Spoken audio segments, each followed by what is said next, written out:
सर्ववेदांत सिद्धांत गोचरम तम गोचरम गोविंदम परमानंदम सद्गुरु प्रणेत्वस्य। ओम सहनावतु सहनो भुनक्तु सह वीर्यं कर्वावहै तेजस्विनावधीतमस्तु मा विद्विषावहै। 2 मिनट में साथ सभी लोग हैं गीत बोलेंगे। जय सतगुरु दीन दयाल हरे,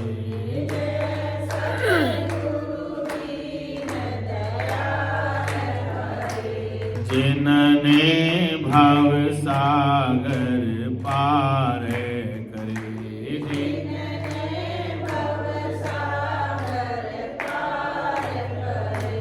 जब सुने ज्ञान के वचन भरे, जब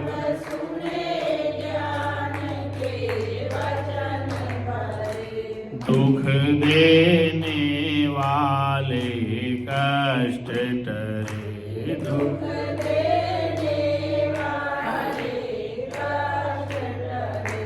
प्रेम से बोले सच्चिदानंद भगवान की, सत्य सनातन धर्म की, संत समाज की, हर हर महादेव। अर्चने वंदनी है। आवाज सबको सुनाई दे रही है? आवाज आ रही है मगर नहीं आ रही आवाज? आवाज नहीं आ रही किसी को?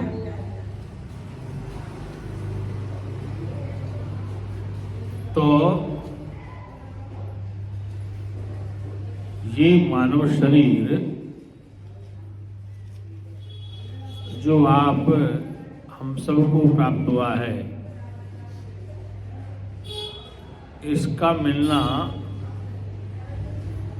इस त्रिकाल जगत में अति दुर्लभ है। जो हमें मिल गया है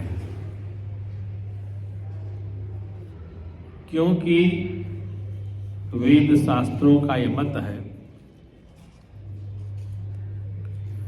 कि इस संसार की संरचना कैसे हुई, ये जगत कैसे बना। तो विज्ञान का दृष्टिकोण यह है कि पृथ्वी एक आकाश से टूटा हुआ पिंड है और ये आग का गोला था। ये पृथ्वी क्या था? विज्ञानवादी इस बात को सिद्ध करते हैं कि पृथ्वी आग का गोला था और इसको ठंडे होने में लाखों वर्ष लग गए।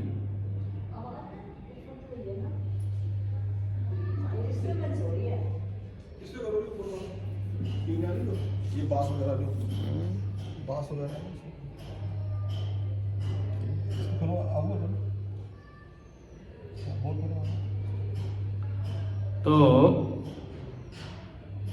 इसको ठंडा होने में भी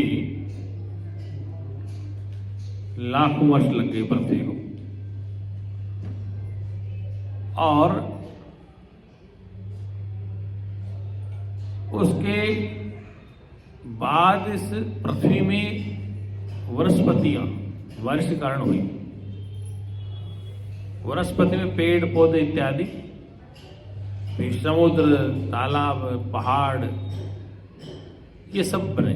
मनुष्य का शरीर अभी नहीं आया। पहले आदि में मनुष्य नहीं था। पृथ्वी पर मनुष्य बहुत बाद में आया।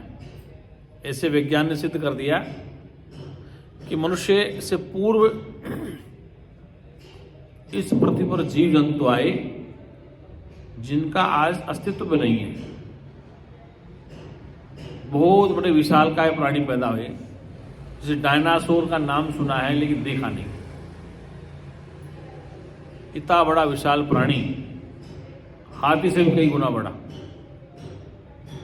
उसके वैज्ञानिकों को जीवाश्म मिलते हैं। कहीं पृथ्वी खुदाई होती तो उसमें कंकाल मिलती, जीवाश्म मतलब उसके शरीर की हड्डियां कुछ मिलती। इतना बड़ा विशाल प्राणी था।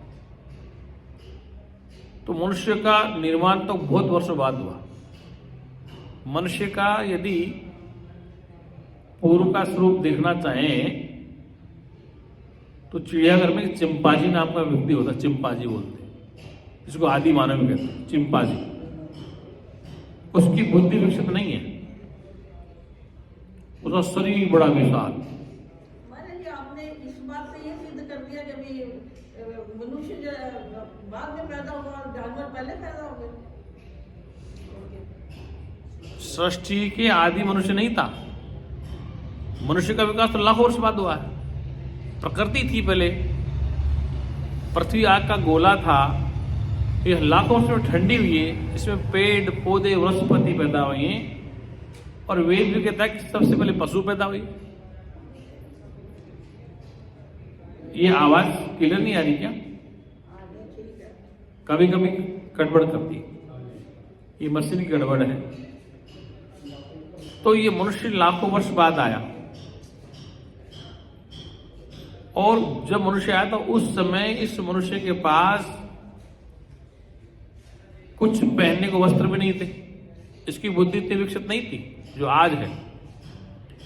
इसका हमारे जो पूर्वज है, अगर दादा नाना कोई देखें, हमारे दादा नाना तो चिंपांजी है। चिड़ियाघर में तो चिंपांजी नाम का एक प्राणी विशालकाय होता है, आदमी जैसा होता हो, आदमी से तगड़ा होता है, लेकिन उसकी बुद्धि का विकास नहीं। खाना पीना वो जानता है बस, और उसके हाथ इंसान जैसे कुछ बंदर मिलते हैं। धीरे धीरे विकास हुआ, फिर थोड़ा मनुष्य के रूप में बदला। अब इसको भूख लगी,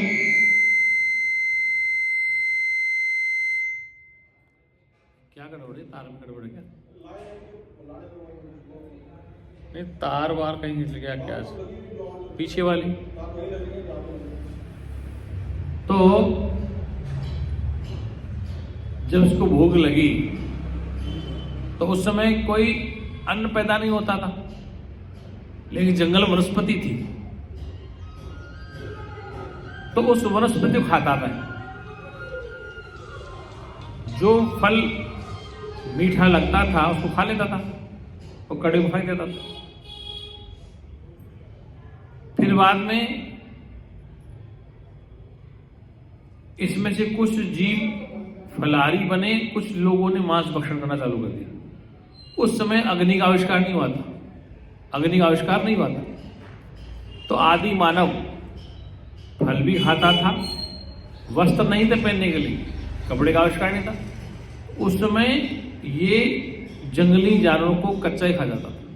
तो उसमें आप हमारे सब बुजुर्ग थे लाखों वर्ष पहले। फिर धीरे इसका विकास हुआ, बुद्धि का विकास हुआ, तो उसने अग्नि का आविष्कार कर लिया। अग्नि का आविष्कार किया तो ये पशुओं को पका खाने लगा जंगल में। आज भी विकसित जो देश है, अभी मैं राजस्थान के दौरे पे घूमने गया था 2 महीने पहले, तो वहां पर 750 एकड़ जमीन में इजराइल की कोई कंपनी है, उसने सरकार से मिलकर के जैतून का बगीचा लगा। जैतून तो बहुत महंगा तेल बिकता है। तो मैं वहां देख के आया कि वहां का जो काम का जानकार था, मैनेजर था मेरा जानकार, तो हम वहीं गए, पेड़ों को देखा, उनकी टेक्नोलॉजी देखी। तो उसने कहा, गुरुदेव यहाँ पर विदेशी लोग आते हैं, इजराइल के लोग, और बड़े सभ्य लोग हैं,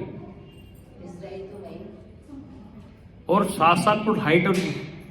तो जो कंपनी का मालिक है, जिसने राजस्थान सरकार से कॉन्ट्रैक्ट किया, वो साल में 1-2 बार आता है, दोनों पति पत्नी आते हैं। वो 7-7 फुट लंबे, बोले इतने सभ्य पढ़े लिखे हैं, लेकिन उनका खाने का तरीका जंगल जैसा ही है। वो कैसे जंगल जैसा? बोले वो यहाँ आते ही खुद जंगल में शिकार करते हैं,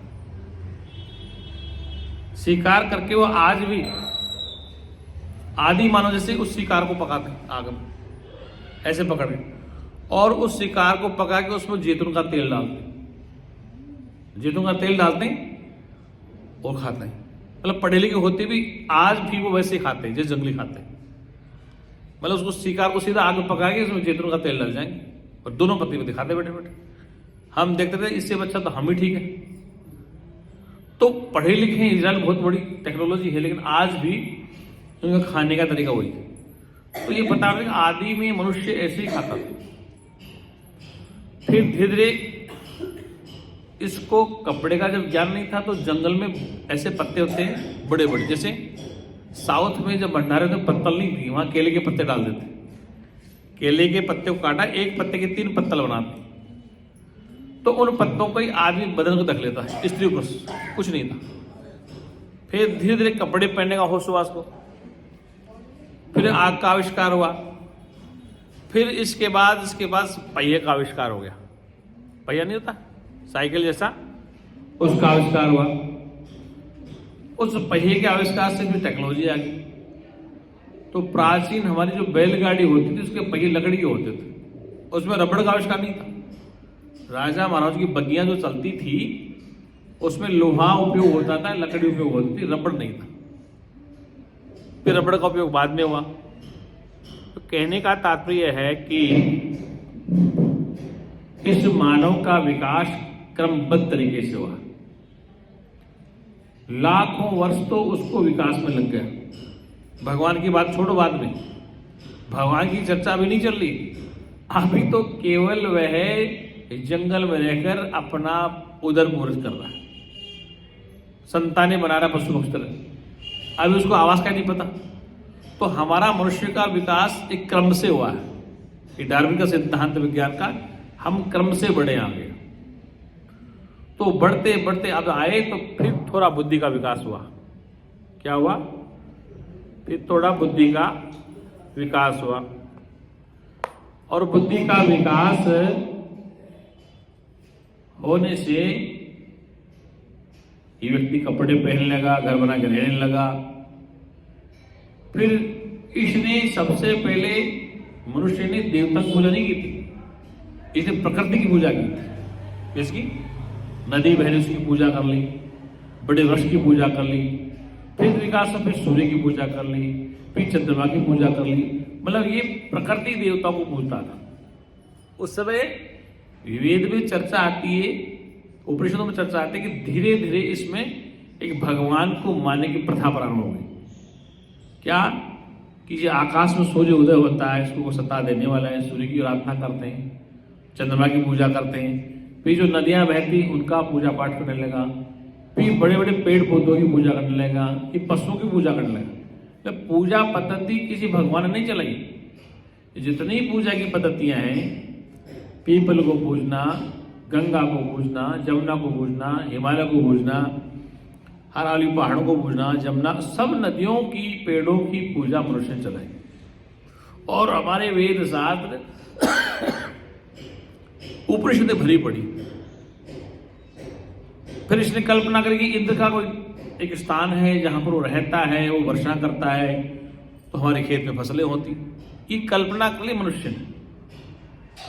सारे शास्त्र और वेद जितने ग्रंथ में कई बार कह चुका हूं, बाइबल भी, कुरान भी, श्रीमद् भगवद गीता भी, वेद उपनिषद भी, ब्रह्मसूत्र भी, सब मनुष्य ने ही रचे। केवल मनुष्य में श्रद्धा बनी रहे, इसलिए एक ईश्वर की कल्पना कर ली कि ये वेद अपरुषय हैं, किसी जीव ने नहीं रचे, ये भगवान ने रचे। ये कल्पना कर ली।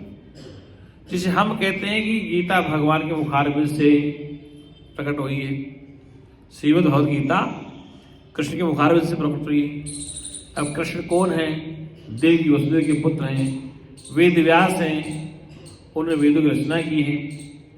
इधर कुरान में चले जाओ, वो भी कहते हैं कि बाइबल एक पवित्र पुस्तक है जो अल्लाह के यहाँ से प्रकट हुई है और मोहम्मद उसके पैगंबर। ईसा में चले जाओ, वो भी कहते हैं कि ईसा मसीह यीशु उनका पुत्र है, पैगंबर है, और उसकी आवाज गॉड की आवाज। ये सब कल्पनाएं ही मनुष्य ने की। और सबसे बड़ी विचित्र बात देखो कि ईसा मसीह जिसको अवतार कहते थे, पैगंबर कहते थे, उसको भी यहूदियों ने मारा। मोहम्मद का हाल क्या था? मतलब हम चर्चा में जाएं, जितने पैगंबर आए हैं, चाहे वो हमारे हों चाहे उनके हों, समस्त अंग्रेज, मोहम्मद, ईसा मसीह, जितने भी जो अवतारी पुरुषों ने अपने को कहा मैं ब्रह्म हूं, ऐसा जिसने कहा उसको संसार ने या तो चाकू से मारा या गोली से मारा या लटका दिया। ये आज की बात नहीं है। 1200-1300 वर्ष में इस्लाम पे आया, आपका इस्लाम धर्म आया, ईसाई आए, बुद्ध आया, जितने अवतार आए उन्होंने इस संसार को सच्ची बात कही। लेकिन जो ईश्वरवादी लोग हैं उनका ऐसे कैसे हो सकता है, ये मनुष्य परमात्मा कैसे हो सकता है? वो तर्क करते हैं कि अगर तुम परमात्मा हो तो सूरज पे प्रकाश को रोक दो, चंद्रमा की रोशनी रोक दो, वर्षा रोक दो, दिन में रात कर दो, रात में दिन कर दो। ये जो कहता है कि ऐसा तुम कर दो तो तुम भगवान हो, मतलब ये मनुष्य की धारणा है कि जो चांद की रोशनी रोक दे, सूर्य का प्रकाश रोक दे, हवाएं बंद कर दे, पृथ्वी को हिला दे, तो ये मानसिकता मनुष्य की, ऐसा जो काम करे वो भगवान है। वो तुम कर नहीं सकते, इसलिए मोहब्बत तुम पैगंबर हो, इस अवश्य तुम भगवान के पुत्र हो, तुम खुदा नहीं। शम्स तमरीज ने बात कह दी तो उसकी खाली रह दी। तो होता क्या है कि इस संसार में दो मत है, एक आस्तिक मत, एक नास्तिक मत। आस्तिक और नास्तिक का झगड़ा आज भी चल रहा है और ये चलता रहेगा। जब से मनुष्य होश में आया है तब से एक दूसरे के भगवान को स्वीकार कर रहा है। कोई आस्तिक है, कोई नास्तिक है, कोई ईश्वर को मानता है, कोई ईश्वर को नहीं मानता। फिर सब मनुष्यों की अपनी अपनी पूजा पद्धति है, सब एक बंधे हुए हैं। जैसे हमारे सनातन धर्म में प्रातःकाल उठेंगे, आरती करेंगे, गणेश जी करें, पार्वती करें, शिव जी करें, ये परंपरा है। उनके यहाँ चर्च में होंगे, बाइबल पढ़ेंगे। कुरान वाले हम निराकार, हम नहीं, हमारे यहाँ कोई बुद्ध प्रस्तुति नहीं होती, ना आकृति होती, हम तो केवल कुरान को पढ़ते। अब उनसे पूछो कुरान किसकी बोले? कुरान की आयतें तो खुदा के यहाँ से, कुरान की आयतें तो खुदा के यहाँ से, तो पवित्र पुस्तक कुरान। तो उस आयत को पढ़ते हैं, आयत में जो लिखा गया उसको अमल करते हैं, नहीं करते हैं। तो हर ग्रंथ में, चाहे वो ग्रंथ इस्लाम धर्म का हो, ईसाइयों का हो, सनातनियों का, सारे ग्रंथ रचित हैं मानव रचित। किसी द्वारा? ये मैं केवल यहां बोल रहा हूं, अगर किसी राष्ट्रीय चैनल पे बोलूंगा तो सबसे पहले हमारे सनातन तो विरोध करेंगे। कैसे कैसे करेंगे आप? मानव रचित, क्योंकि जिसे भगवान कहा गया है वो तो नाम रूप से रहित है, वो तो बिना देह का है। नाम न रूप न रेख कछु त्रिगुण ते प्रभु बिन। जो प्रभु नाम रूप से रहित है, निराकार है, चैतन्य है, तो उसको पुस्तक को लिखने के लिए शरीर लेना नहीं पड़ेगा क्या?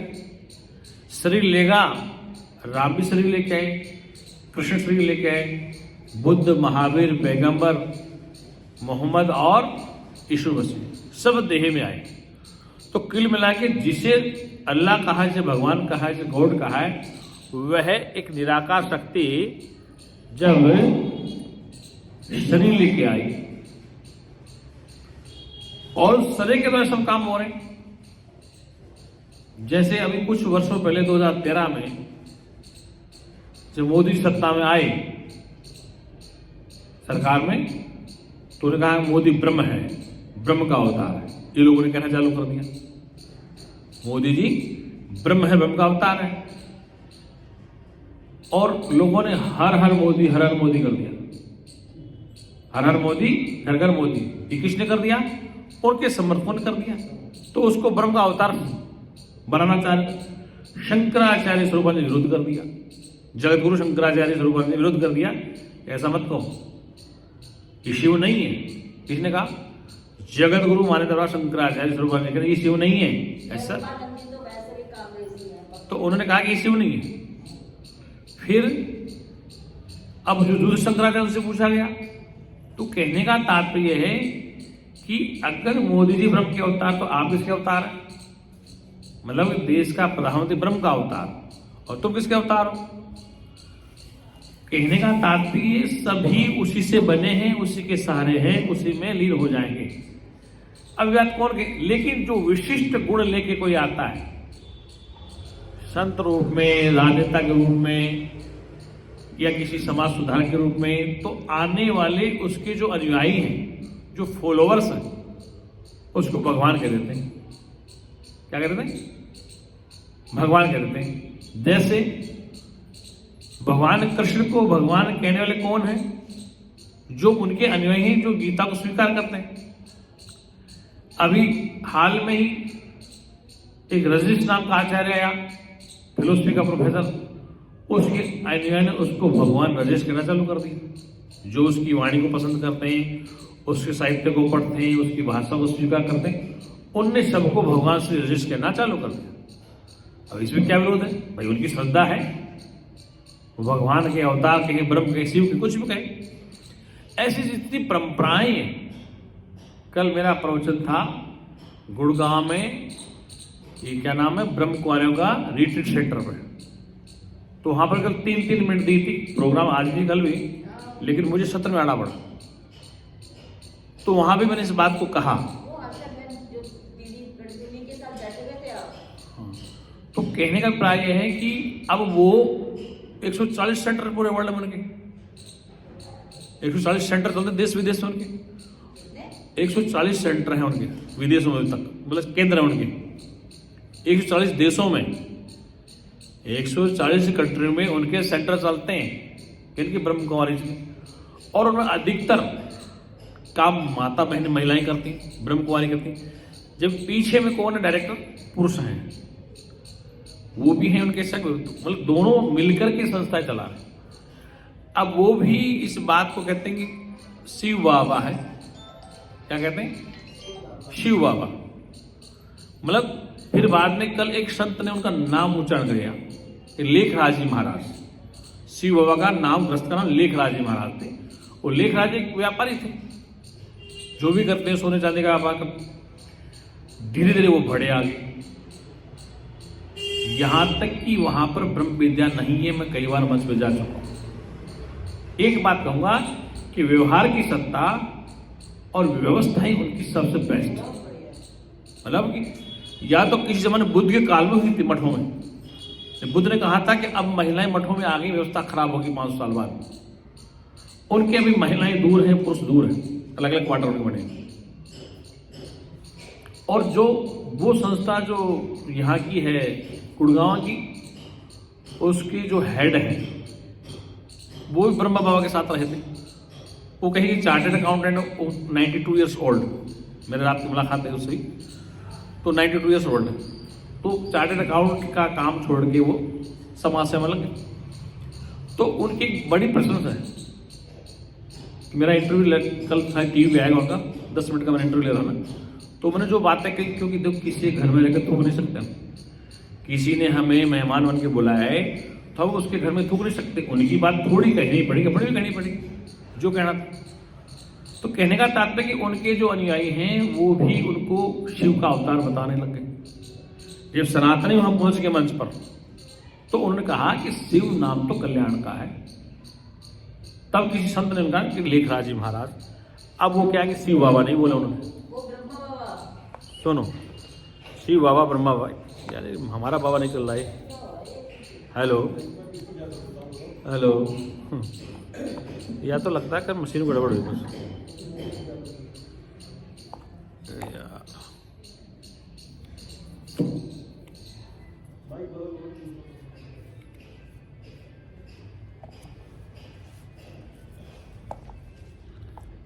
हेलो हेलो, इसको लगा लो। हेलो,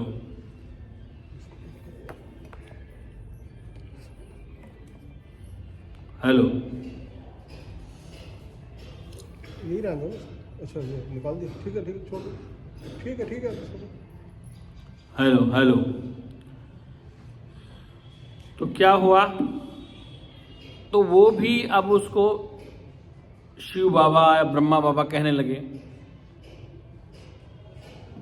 कुल जब जिसका मिशन 140 देशों में चल रहा है, तो वो अपने गुरु को कुछ भी कह सकते हैं, ये उनका अधिकार है।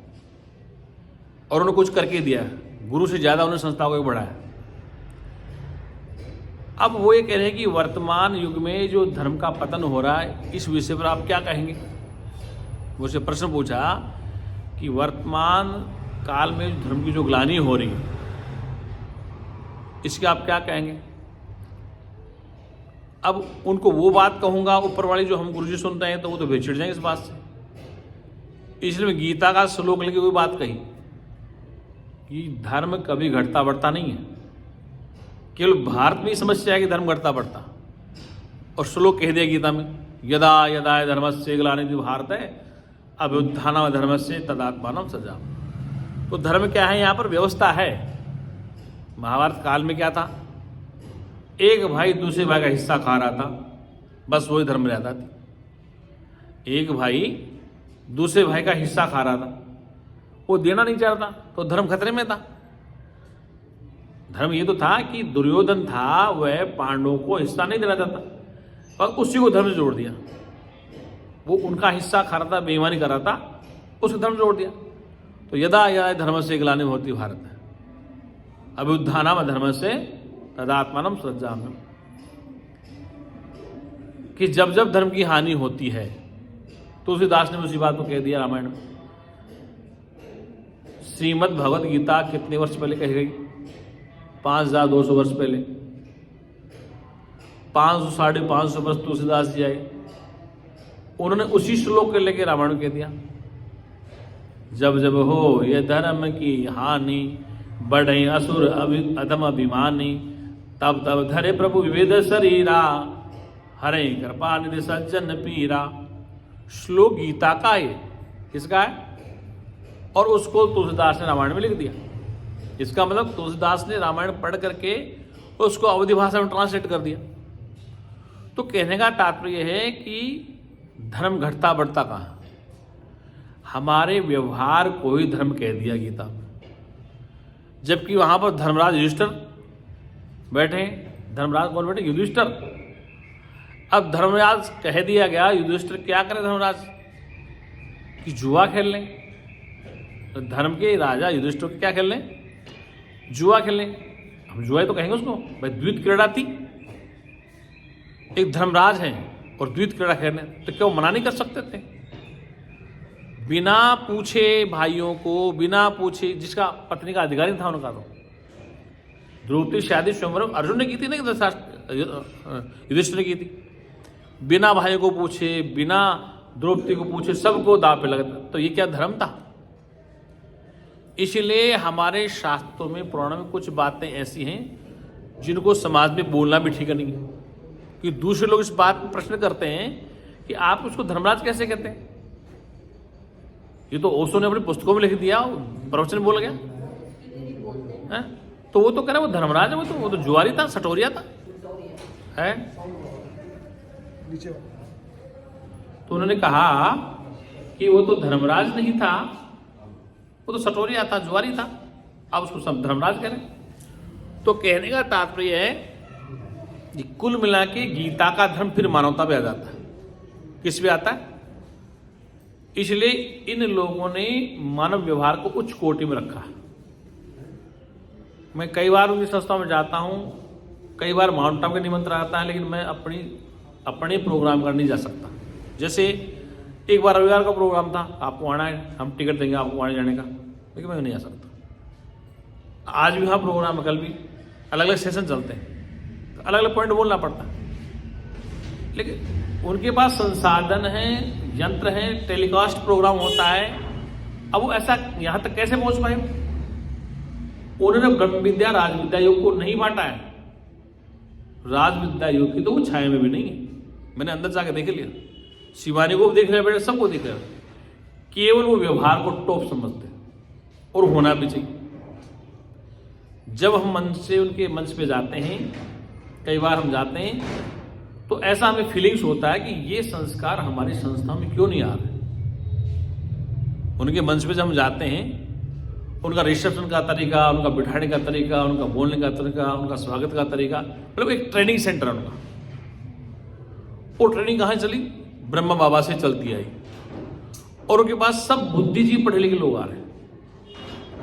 इसलिए उन्होंने धर्म व्यवहार को श्रेष्ठ माना। किसको माना? व्यवहार को धर्म माना। और वास्तव में ब्रह्म विद्या तो वो बात की बात है बैठने का, उठने का, बोलने का ज्ञान हो, तब हम धर्म की बात करते हैं। आज हमारे पास जो संख्याएं कम है, इसका कारण क्या है? विचार किया कभी हमने? इसका कारण ये है कि हमारे गुरुजी ने ज्ञान तो खुला बांटा। क्या बांटा? खुला। लेकिन संतों को, भक्तों को व्यवहार की बातें ज्यादा बताई नहीं, इसलिए हम बढ़ नहीं पा रहे। वहां पर ज्ञान बाद में है। जूते कहाँ खोलने पहले ये बता दें, बर्तन कहाँ धोने ये कहते क्यों है? उनकी व्यवस्था देखिए। मैंने जूते खोल दिए बाहर, तो वो बहन जी बोली स्वामी जी जूते वहां तक जा सकते हैं आप, स्टेज तक। दोबारा मैंने पहले स्टेज पे पहुंचा तब तो मुझे 2-3 लोग लेने आ गए उनके, मतलब उनके ब्रह्म कुमार में आगे भी चल रहे कि महाराज को कहाँ बिठाना, कहाँ आसन देना। तो उनका एक वेल डिसिप्लिन सिस्टम है। मैं उससे अति प्रसन्न हूं कि वास्तव में हमारी भारतीय संस्कृति व्यवस्था है, और हमारे यहाँ पर ऐसा सिस्टम नहीं है। क्योंकि न तो कोई वो आता है, वो समझना नहीं चाहता। जैसे अभी 23 जून को भंडारा होता है, संतों को बुलाता हूँ मंच पे, तो मैं कई बार सोचता हूँ कि यार माला किससे पहनाऊँ, मैं स्वागत कैसे कराऊँ, ये बात। क्योंकि मेरे अंदर प्रश्न चलते रहते हैं कि शिष्य होता है जो गुरु की आंखों से पहचाने कि अब क्या चाहते हैं। मैं मंच से बैठा हूँ, मंच का संचालन कर रहा हूँ, देखता रहता हूँ, कोई दिखाई नहीं देता, क्या करें। उनके पास युवा शक्ति है। जिस घर में युवा शक्ति है, जिस संस्था में युवा शक्ति है, जिसमें वित्त अच्छा है, चित्त अच्छा है, वो संस्था विकास करती है। तो उनकी व्यवस्था जब देखते हैं तो मैं भी सोचता मेरे पास भी कोई विद्यार्थी रहे, मेरे पास रहे। फिर उनके सिस्टम ऐसे उन्होंने बना ली, मतलब उस संस्था को करीबन 45-50 साल हो गए, लगभग 50 साल लगभग वो संस्था को बने हुए। और ऐसी संस्थाएं और भी है, लेकिन ऐसी नहीं मुकाबले।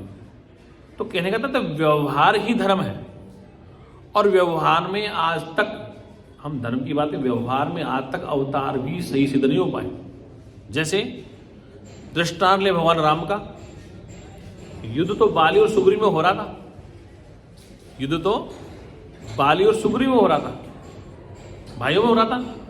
लेकिन राम ने ओट लेकर के बाली का वध कर दिया, ऐसा लिखा रामायण में।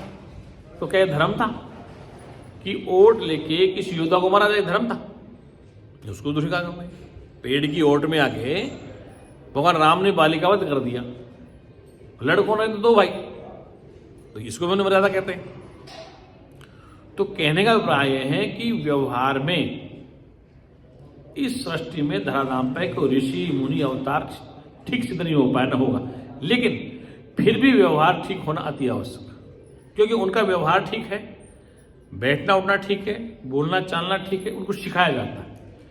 क्योंकि एक गुरुजी कहा करते हैं, एक तो खाली कागज हो, उससे फटाफट लिख दोगे, एक भरा हुआ कागज हो तो पहले उसको हटाओ तब लिखोगे।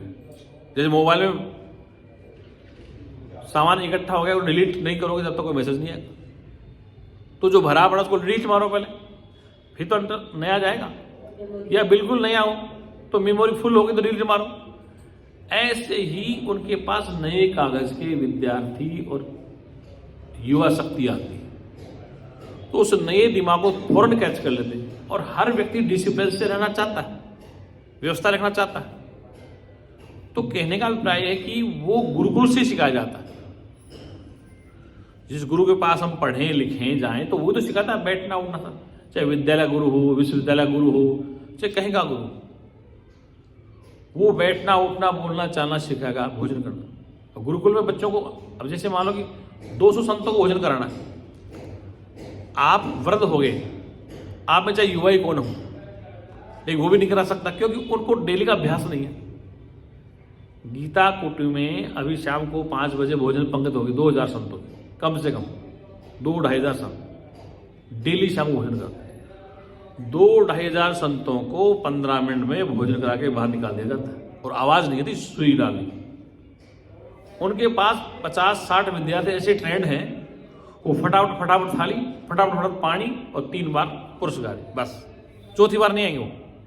आप वो जितना खाना ले लो, और यदि आपने छोड़ दिया तो दोबारा पर्ची नहीं मिलेगी, दोबारा वो नो एंट्री। 15 मिनट में भोजन करके बाहर, और आवाज नहीं आएगी। 2000 आदमियों को भोजन शांतिपूर्ण, गीता कुटी हरिद्वार बिल्कुल शांतिपूर्ण। तो कहने का तात्पर्य की व्यवस्थाएं बनानी पड़ती हैं, बनी है अंदर से, कोई नहीं सीख के आता माँ बाप के यहाँ से। कल जब हमारा भोजन था उनके हाउस में, तो हर मंडलेशन अलग अलग कक्ष था। हमारे घर में 5 मंडलेशन थे, उनके घर में अलग। और उनके जो सेवादार थे, एक से एक युवा युवतियां थे, मतलब बिल्कुल शांतिपूर्वक डिस्टर्बेंस, सबके टेबल कुर्सी, साफ सफाई पूरी। तो हम देखते हैं कि सन्यासी भी दांतों तले उंगली दबाते हैं वहाँ पे कि ये क्या हो रहा है। हम आचार्य बन के गुरुकुल बनाने के लिए अभी तक व्यवस्था नहीं कर पाए। तो उनकी भोजन व्यवस्था है, तुम देखोगे ना कि हम समझे किसी 5 स्टार होटल में आ गए हम। भोजन सादा ही है, भोजन सादा ही है, दाल फुल्का सब्जी और जमे खीर, लेकिन उनका जो डिसिप्लिन है वो कैसे कराना। तो कहने का तात्पर्य यह है कि ये होना भी अति आवश्यक है, क्योंकि लोग यही देखते हैं। अब जैसे आप जितने लोग बैठे हैं, गुरु जी ने सत्संग सुना, मेरे से सत्संग सुनते हैं, मुझे 1 आदमी 2 आदमी से होता है जो 5-5 आदमी आज तक लाया संस्था, 5 आदमी लेके आया। ये हमारे गुरु जी ब्रह्म ज्ञान, चलो हमारे संस्था में चलो। नहीं, मैं बता रहा हूँ।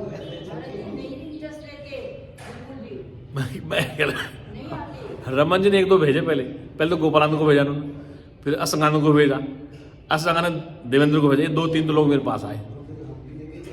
तो कहने का तात्पर्य ये कि क्या इसकी जिज्ञासा नहीं लोगों की।